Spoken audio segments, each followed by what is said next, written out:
करीब 2 साल से राहुल गांधी को छत्तीसगढ़ लाने की कोशिश कर रहे कांग्रेसियों के लिए इस बार राहुल गांधी का छत्तीसगढ़ आना सत्ता और संगठन के लिहाज से काफी अहम रहा।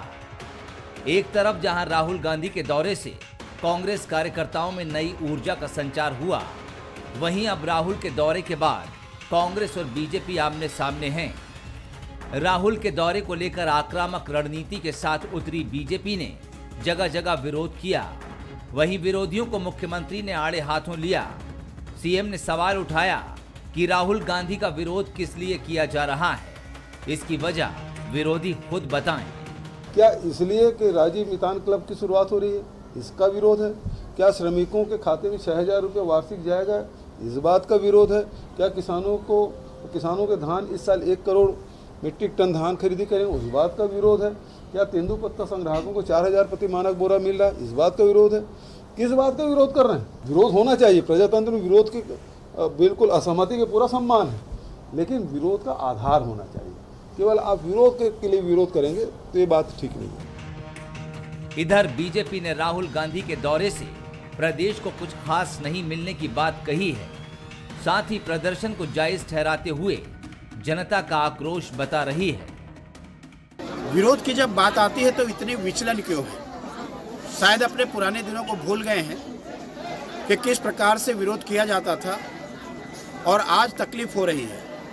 ये तो लोकतंत्र है, प्रजातंत्र है कि जिस प्रकार से आपने किया है तो बाकी पार्टी भी करेगी, लेकिन मुझे लगता है इसमें विचलित होने की आवश्यकता नहीं है। आमतौर पर राजनीतिक दल एक दूसरे के बड़े नेताओं का सम्मान करते हैं। जब तक कोई ठोस बड़ा कारण न हो, विरोध प्रदर्शन से बचा जाता है। लेकिन इस बार राहुल गांधी के दौरे को लेकर हुए विरोध से प्रदेश में नई सियासत शुरू होती दिख रही है।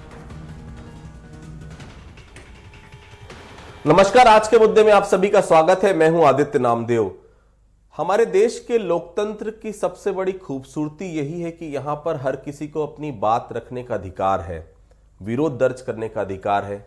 कोई काली पट्टी लगाकर विरोध दर्ज कराता है तो कोई धरना प्रदर्शन करके विरोध दर्ज कराता है। जिस प्रकार से कांग्रेस के वरिष्ठ नेता पूर्व राष्ट्रीय अध्यक्ष राहुल गांधी रायपुर पहुंचे, भारतीय जनता पार्टी ने काला झंडा दिखाया और उस काले झंडे दिखाने के बाद जिस तरह की राजनीति शुरू हुई, यूथ विंग अगर कांग्रेस की हम बात करें तो उसका साफ तौर पर कहना है कि भारतीय जनता पार्टी ने शुरू किया है, खत्म तो हम करेंगे। आखिर किस दिशा में छत्तीसगढ़ की राजनीति अब जा रही है? सिंधिया कल आ रहे हैं, क्या सिंधिया के सामने अब कांग्रेसी काले झंडा, भारतीय जनता पार्टी के लोग काले झंडा दिखाने की कोशिश अगर कांग्रेस के नेताओं के सामने कर रहे हैं तो सिंधिया आ रहे हैं तो कांग्रेस के नेता जो है अब झंडा दिखाएंगे। तो इससे आखिर प्रदेश को मिलेगा क्या?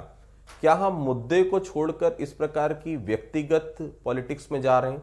आखिर इससे नफा नुकसान किसका होने वाला है? क्या जनता चाहती है इस प्रकार के काले झंडे दिखाया जाए? और आखिर उस काले झंडे दिखाने के बाद छत्तीसगढ़ की जनता को मिला क्या? इस पूरे विषय पर हम बातचीत करेंगे। हमारे साथ बातचीत करने के लिए एक विशेष पैनल मौजूद है। हमारे साथ मौजूद है नितिन भंसाली जी, जो कांग्रेस के प्रवक्ता है। मैं बहुत बहुत स्वागत करता हूं उनका। हमारे साथ मौजूद हैं अनुराग अग्रवाल जी, भारतीय जनता पार्टी के वरिष्ठ नेता हैं। मैं उनका भी बहुत स्वागत करता हूं। हमारे साथ वरिष्ठ पत्रकार हैं विशाल यादव जी, मैं उनका भी स्वागत करता हूं। सबसे पहले विशाल जी के पास ही चलता हूं। विशाल जी, हमने इसके पहले भी देखा है काफी प्रदर्शन होते थे, लेकिन ये प्रदर्शन तब होते थे जब चुनाव नजदीक होता था। कोई नेता आ रहा है तो आप उसका विरोध कर रहे हैं। बाबा रामदेव एक बार आए थे तो मुझे बहुत अच्छे से याद है, महिला कांग्रेसियों ने चूड़ियां फेंकी थी उनके ऊपर, काले झंडे दिखाए, नारायण स्वामी के ऊपर स्याही तक फेंकी गई। ये चुनाव के आसपास होता था। राहुल गांधी अभी किसी पद पे नहीं है। जब वो यहां पर आए थे तब राष्ट्रीय अध्यक्ष थे, अभी वो किसी पद पर नहीं है। ये जो विरोध हो रहा है और विरोध के बाद जो विरोध का जो एक्शन के बाद जो प्रतिक्रिया, हम सोचते हैं कि एक्शन के बाद रिएक्शन होता है, तो वो चीजें जो सामने आ रही है युवा कांग्रेसियों के द्वारा, ये छत्तीसगढ़ की राजनीति किस दिशा में जा रही है? विशाल जी। देखिए आदित्य जी, विरोध आज हो रहा है, ऐसी नई बात नहीं है। काले झंडे आज दिखाए जा रहे हैं, ये नई बात नहीं है। विरोध हमेशा होता रहा है, हर बड़े नेता का होता रहा है। जब भी कोई ऐसी मूवमेंट बनती है तो होता रहा। मुझे एक अच्छा किस्सा याद आ रहा है आदित्य जी। ये काले झंडे की जब बात चली है तो मोरारजी देसाई जब प्रधानमंत्री थे तो इंदौर के दशहरा मैदान में उनकी एक सभा थी और यूथ कांग्रेस के नेताओं ने उनका विरोध का एक कार्यक्रम बनाया। महेश जोशी, केवल यादव जी और सज्जन वर्मा, तुलसी सिलावट और शोभा ओझा, ये जब यूथ कांग्रेस की एक बड़ी टीम हुआ करती थी उस समय इस तरह का एक प्रोग्राम बना कि मोरारजी देसाई जब भाषण देंगे उस समय हम काले गुब्बारे उड़ाएंगे।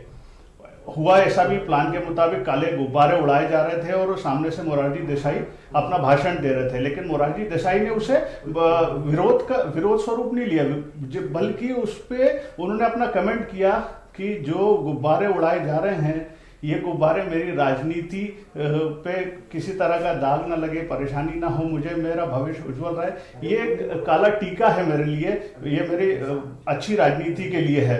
तो उस तरह से उन्होंने लिया और उस समय उसके बाद ये बड़े बड़े अखबारों में यही हेडलाइन छपी। तो देखिए विरोध इस तरह से हो रहा है तो उसे कहीं ना कहीं एक वो मान के चलिए कि विरोध तो होता ही है भाई।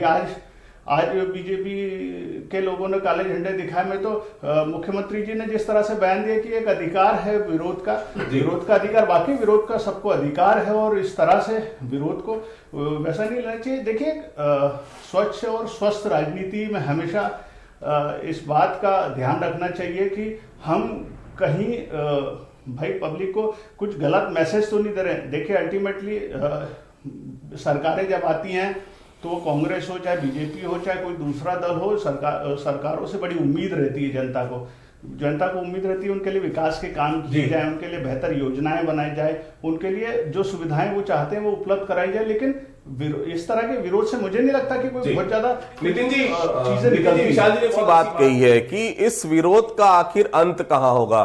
भारतीय जनता पार्टी ने काले झंडे दिखाए, अब यूथ विंग कह रहा है कि, और निश्चित तौर पर उस काले झंडे का दिखाने का क्या कारण था मैं बिल्कुल पूछूंगा भारतीय जनता पार्टी के जो वरिष्ठ नेता यहाँ पर बैठे हुए हैं। लेकिन अब जो यूथ कांग्रेस ने कहा है कि शुरुआत इन्होंने की है, अंत हम करेंगे। सिंधिया कल आ रहे हैं, निश्चित तौर पर आप लोग भी विरोध करेंगे।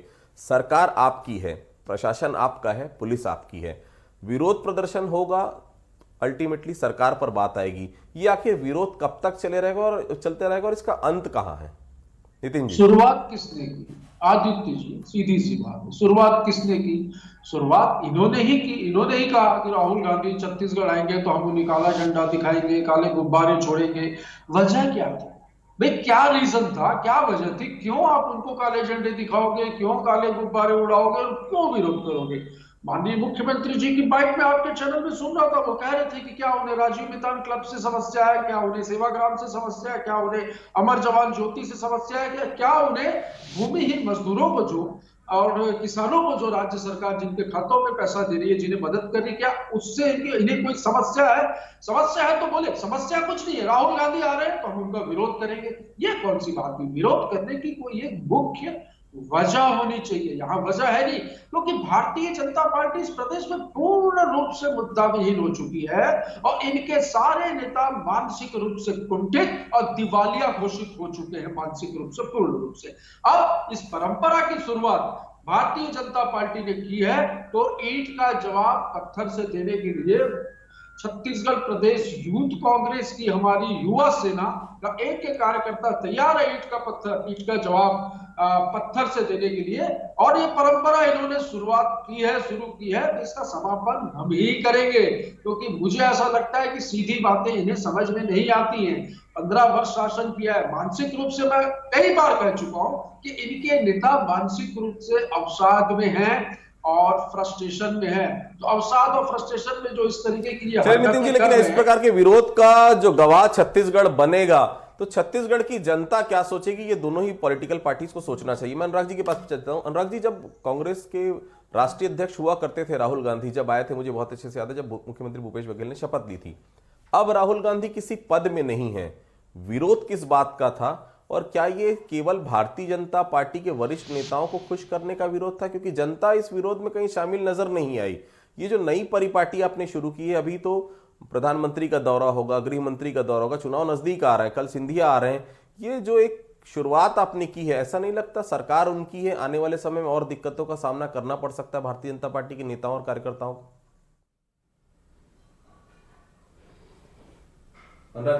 देखिए आदित्य नामदेव जी, विपक्ष में विरोध विपक्ष का मौलिक अधिकार है और इस बात की स्वीकृति स्वयं भूपेश बघेल जी कह रहे हैं। लेकिन भूपेश बघेल जी के बात से उलट उनकी जो कांग्रेस की सेना है उनका स्वर देखिए कितना धमकी भरा है, जो स्पष्ट बताता है कि उन्हें विपक्ष का कोई भी स्वर बर्दाश्त नहीं है। बल्कि मैं तो इससे जाके एक और बड़ी बात कहना चाहूंगा, भूपेश बघेल जी तो पार्टी के अंदर भी विपक्ष का स्वर उन्हें बर्दाश्त नहीं है, क्योंकि राहुल गांधी जी के आने के एक दिन पहले उस सभा स्थल से उनके प्रतिद्वंदी टीएस सिंहदेव जी का पोस्टर तक हटाया गया। अब ये कहते हैं कि इन्होंने एक परंपरा चालू की है।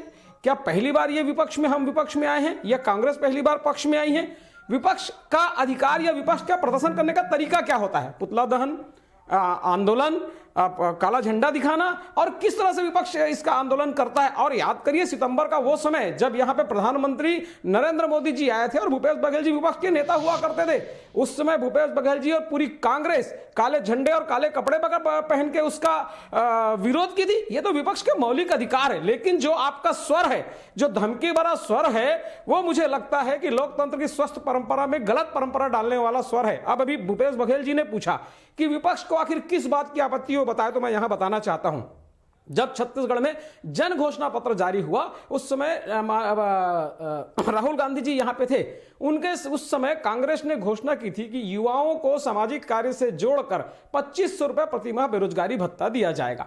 आज 3 साल गुजर गए हैं, उसके बाद बेरोजगारी भत्ता आज तक युवाओं को नहीं मिला। बल्कि विगत कुछ दिन पहले से कांग्रेस कहना चालू कर दी कि हमने बेरोजगारी भत्ता की बात नहीं की थी। जब राहुल गांधी यहां पे आए तो हम राहुल गांधी से मिलकर यह बताना चाहते थे कि आपके सामने जो वादे किए हैं युवाओं से, वो वादे आप पूरे करवाइए।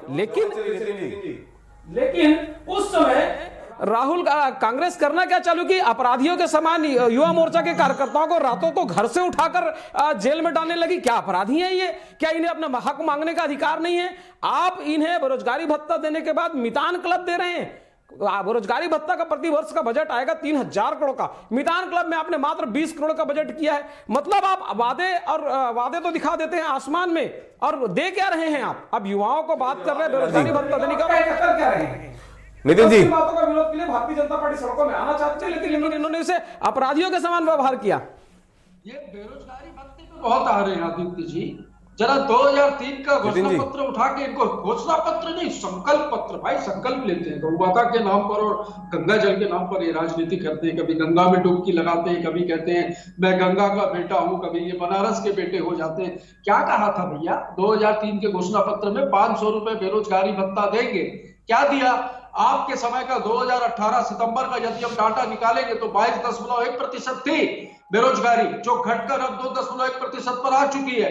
हम युवाओं को रोजगार दे रहे हैं। 5 लाख युवाओं को हमने रोजगार दिया है, और हमने जो रोजगार मिशन बनाया है उसका गठन क्यों किया है भाई? उसकी मीटिंग भी हो चुकी है, उसके विषय पर कार्य योजना भी बन चुकी है, और सरकार आने वाले 5 वर्षों में 10 लाख बेरोजगारों को रोजगार देने की दिशा में काम कर रही है। लगातार बम्पर भर्तियां निकल रही है। मैंने कहा कि इनके पास 5 लाख बेरोजगारों का जो आंकड़ा जारी किया था उसमें आप देखिए उस आंकड़े को 50,000 तक भी नहीं पहुंचा पाए। आप मनरेगा में रोजगार को अगर नौकरी समझते हैं, बड़ा दुखद की बात है। ये इस समय मानसून सत्र में आप स्वयं देखिए बंसाली जी, चाहे मध्याह्न भोजन वाले की बात हो, चाहे सहायक शिक्षक की बात हो, चाहे आंगनबाड़ी कार्यकर्ता हो, सब सड़कों पर उठकर आपसे मांग कर रहे थे। और सबसे बड़ी आपत्ति भारतीय जनता पार्टी को उस असंयमित भाषा से है जो आप कहते हैं कि आपने शुरुआत किया, खत्म हम करेंगे। लोकतंत्र में कभी कोई चीज खत्म नहीं होती है, कांग्रेस समझेगी क्या? आप एक बात भूल क्यों जाते हैं? ये लोकतंत्र है। लोकतंत्र में विरोध विपक्ष का मौलिक अधिकार है, और कानून के दायरे के अंदर अगर आप भी किसी चीज का विरोध करते हैं तो इस चीज को पूर्णतः भारतीय जनता पार्टी स्वीकार करेगी। लेकिन धमकी की यह भाषा बर्दाश्त नहीं करेगी, क्योंकि एक बात आप समझिए, 2/3 बहुमत से आप शासन में है, लगता है आप इस चीज को स्वीकार नहीं कर पा रहे हैं, और सत्ता की मर्यादा आप समझ नहीं पा रहे हैं। मुझे लगता है माननीय नितिन जी, सत्ता की मर्यादा समझिए, और सत्ता की मर्यादा के अंदर विपक्ष को उसके विरोध का मौलिक अधिकार दीजिए। मेरा एक सवाल था आपसे, मुझे बहुत अच्छे से याद है, लंबा समय लगभग 15 साल का समय आपने विपक्ष में काटा। बहुत सारे मैंने आंदोलन भी देखे जिसमें आपने खुद पार्टिसिपेशन किया। खुद प्रदेश अध्यक्ष हुआ करते थे मुख्यमंत्री भूपेश बघेल, उन्होंने भी बहुत सारे आंदोलन किए, प्रदर्शन किए, काली पट्टी लगाकर विरोध किया। उसके अलग अलग तरीके थे विरोध करने के। नारायण सामी जब आए थे तब उस समय काली स्याही फेंकी गई। बहुत अलग अलग तरीकों का विरोध हमने देखा है। विरोध तो शायद विपक्ष का अधिकार है, फिर वो इस विरोध में इतनी उग्रता क्यों है सरकार की तरफ से, या कांग्रेस पार्टी की यूथ विंग की तरफ से कि शुरुआत आपने की है, खत्म हम करेंगे। क्या उदारता नहीं दिखा सकती कांग्रेस पार्टी की? आपने शुरू किया है, आपका विरोध का अधिकार है, लेकिन हम अगर विरोध करेंगे तो हमारा तरीका ये नहीं होगा। हम काले झंडे आप दिखा रहे हैं तो आपका अधिकार है, आप उसको कीजिए। क्या इनको अधिकार नहीं है विपक्ष के नाते? क्योंकि वो अधिकार आपने 15 साल बहुत बखूबी लिया है। आदित्य जी, आप बहुत सीनियर वरिष्ठ पत्रकार हैं, आपने इस प्रदेश की राजनीति को बहुत करीब से देखा है, मेरे से ज्यादा आप जानते हैं इस विषय। हम विरोध का कहीं विरोध नहीं कर रहे हैं। लोकतंत्र में, ये तो लोकतंत्र की, भारत के लोकतंत्र की खूबसूरती है कि यहाँ पर सभी को समान अधिकार दिए गए विरोध के, प्रदर्शन के। पर ये मुद्दों पे होनी चाहिए, बात मुद्दों पे होनी चाहिए। यहाँ पर जब इतने अच्छे 4 कामों को यहाँ पर राहुल गांधी जी छत्तीसगढ़ आए और उसकी शुरुआत हुई, तो ऐसे कार्यों का तो स्वागत होना चाहिए। मैंने क्या कहा, राजनीति में खुद की फोटो को चमकाने के लिए, टीवी स्क्रीन में आने के लिए, अखबारों की सुर्खियों में आने के लिए और खुद को राजनीति में जिंदा करने के लिए भाजपा के ये पिटे हुए मोहरे जो इस प्रकार की ओछी विरोध की राजनीति कर रहे हैं, इसके हम खिलाफ है। और हमारी यूथ विंग ने जो चैलेंज किया है, हमारी यूथ विंग उस चैलेंज को पूरा करेगी। अब ये अपना घर संभाल।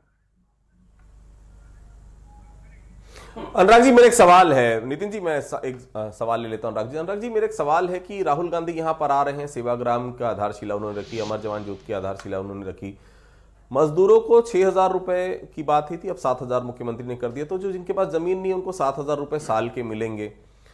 तो इसमें दिक्कत क्या हो रही है? अगर जनता को पैसे मिल रहे हैं, कार्यक्रम हो रहा है जिसमें किसी के जेब में पैसे जा रहे हैं, उस गरीब परिवार के जेब में पैसे 7,000 रुपए साल के जाएंगे, तो उसमें दिक्कत भारतीय जनता पार्टी को क्यों हो रही है? इस प्रकार का विरोध का आखिर कारण क्या है? अनुराग जी। आदित्य जी, मुझे तो लगता है आपको कांग्रेस से भी पूछना चाहिए कि आखिर विरोध का इनको इतनी दिक्कत क्या है। इनकी भाषा तो देखिए, हमारी सेना चैलेंज पूरा करेगी। किस चैलेंज की बात कर रहे हैं आप? पूरे देश में इन्हीं हरकतों के कारण, इस सत्तावादी अहंकारी प्रवृत्ति के कारण विपक्ष के लायक नहीं रहे, एक बार नहीं 2-2 बार। और आप ये भूल क्यों जाते हैं कि यहाँ पे हम हार जरूर गए, लेकिन हमारी सदस्य संख्या कम नहीं हुई है। और पूरे देश में भी तो हमारी सरकार है। क्या आप ऐसी परिपाटी लाना चाहते हैं? क्या बंगाल बनाना चाहते हैं जहां पे हिंसक आंदोलन होते हैं? अरे भाई, हमने एक प्रश्न पूछा कि आपने 10,000 बेरोजगारी भत्ता की बात की थी, वो 10,000 बेरोजगारी भत्ता है कहां? आप उसका जवाब दीजिए। आपके पास अगर उसका जवाब है तो सम्मानपूर्वक जवाब दीजिए कि उस 10,000 बेरोजगारी भत्ता है कहां। आप धमकी देंगे, ये धमकी तो कतई भारतीय जनता पार्टी बर्दाश्त नहीं करेगी, किसी भी स्वर में बर्दाश्त नहीं करेगी। सत्ता का इतना अहंकार, 2/3 बहुमत में आने के बाद इतना अहंकारी होना शोभा नहीं देता।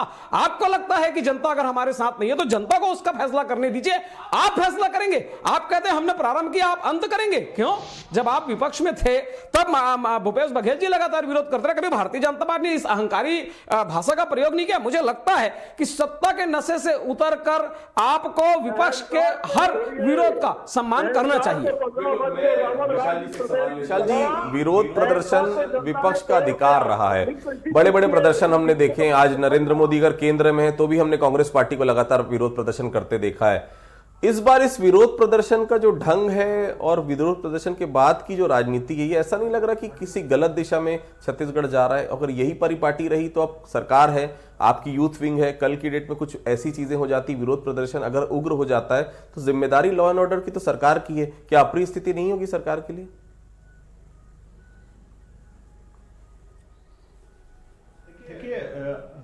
आदित्य जी, बिल्कुल निश्चित तौर पे विरोध होना चाहिए, लेकिन विरोध ऐसा होना चाहिए कि जो सामने वाला है वो भी उसके तरीके से उसको जवाब दे सके। आपसी मतभेद चलते हैं, लेकिन ये मुझे लगता है मनभेद वाली स्थिति कभी नहीं बनना चाहिए। राजनीतिक पार्टियों में हमेशा देखा गया है, और दोनों का ही आधार जनता है। दोनों ही पार्टी के वोट बैंक जनता है। जनता की बदौलत ही दोनों पार्टियां सरकारों में आती रही हैं। यहाँ पे 15 साल बीजेपी की सरकार रही है, अभी कांग्रेस की सरकार है। समय समय पर दोनों ही पार्टियों ने अपने अपने स्तर पे विरोध भी किया है।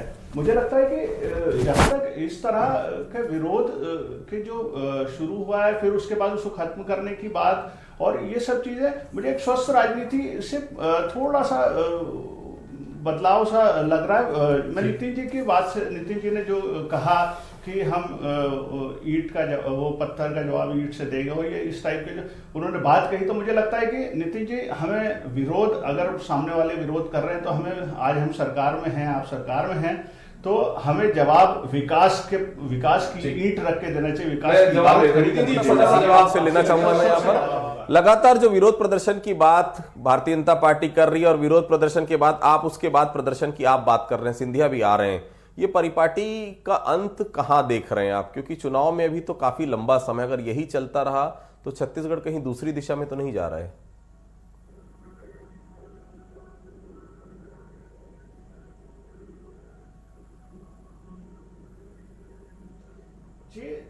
नितिन जी, नितिन जी, इस तरह का विरोध नितिन जी डाइवर्ट करता है। कहीं दूसरी जगह में तो नहीं जा रहा है विरोध प्रदर्शन? आप संतुष्ट हैं? नहीं, संतुष्ट हैं तो निश्चित जगह भी नहीं जा रहा। छत्तीसगढ़ प्रगति के पथ पर आज छत्तीसगढ़ की चर्चा छत्तीसगढ़ के मॉडल की देखिए पूरे देश में एक समय था जब गुजरात मॉडल की बात होती है, छत्तीसगढ़ मॉडल को अडॉप्ट करना चाहते हैं अन्य प्रदेश, चाहे उत्तर प्रदेश हो। हमारी गवर्नमेंट यहाँ योजना की ही बात करें, यहाँ से नेता हमेशा इस जब इस योजना की शुरुआत हुई तब इस योजना की मजाक उड़ाते रहे और इसके बारे में विभिन्न प्रकार की बातें करते रहे।